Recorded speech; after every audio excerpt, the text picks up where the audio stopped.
Ben sana yükünü ettim bacım. Kellendeki yünü olup taşıdı. Nima kerak? Nima qilasan bu yünü?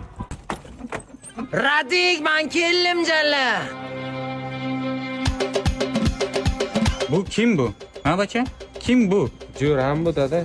Nima sizlar hammalaringiz qurvoqqa o'xshab o'tirasizlar? O'zim o'rgatantimda bular. Tekshiruvli dada. Mehmon kelibsiz, ad-dushi rahmat. Endi jo'rayza qo'shilasiz to'zi yerda ishlaysizlar. Tushundingmi? Tushunmadim. Aytmadingmi? Adingga men Damashqqa kelganman-ku jalla. Dam olishga kelgansizmi? Ha? Bittasini odam etdim. Endi mehmon sizni ham odam etaman. Uyingizda ish bormi? Bu yer bitta rabotchi kelgan. Pulini men bilan gaplashasiz faqat. Ana shu rabotchi hamsa. Yangi kelgan. 5 oling.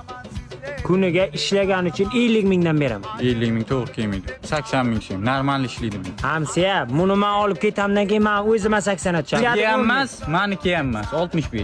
Menga qarang hamsiya. Mol sotmasku odam bu bor ishlaydi. Bu moldan farqi yo'q buni. Odam etish kerak buni. Hamsiya barakammi? 60 beraman hamsiya. 65 dan bir dinam kam ber. Qattiqlik etmang 5 ming uchun. Yo'q, O'rto, lakasani nito tashabsanu jalla. Ana, yana bitta rabotchi keldi. Ha, endi 60 dan beraman.